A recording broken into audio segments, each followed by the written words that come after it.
சென்னை பல்கலைக்கழகத்தில் நடந்த வேலைவாய்ப்பு முகாமில் மாணவ மாணவிகள் ஆர்வத்துடன் கலந்து கொண்டனர்.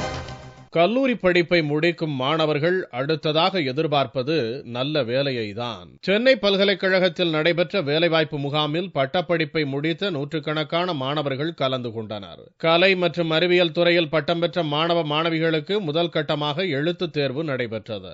தொடர்ந்து நேர்காணல் மற்றும் குரூப் டிஸ்கஷன் நடத்தப்படுகிறது. இந்த நேர்காணலில் 5000 பேர் வேலைக்கு தேர்வு செய்யப்பட உள்ளனர்.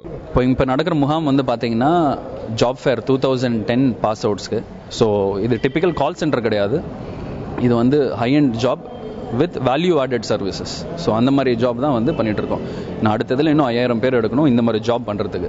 இது போன்ற வேலைவாய்ப்பு முகாம்கள் அடிக்கடி நடத்தப்பட வேண்டும் என்று முகாமில் கலந்து கொண்டு வெற்றி பெற்ற மாணவர் தெரிவித்தார். இந்த மாதிரி டிகிரி முடிச்சிருக்க ஸ்டூடெண்ட்ஸ்க்கெல்லாம் இந்த மாதிரி ஜாப் ஃபேர் அடிக்கடி, அதுவும் இந்த மாதிரி பெரிய பிளேஸ்ல மெட்ராஸ் யூனிவர்சிட்டி அந்த மாதிரி பெரிய பிளேஸ்ல வச்சா நிறைய ஸ்டூடெண்ட்ஸ்க்கு யூஸ்ஃபுல்லா இருக்கும். ஈஸியா ஜாப் கிடைக்கும். தகுதியின் அடிப்படையில் தேர்வு செய்யப்படுபவர்களுக்கு 10,000 முதல் 20,000 வரையில் மாதச் சம்பளம் நிர்ணயிக்கப்பட்டுள்ளது.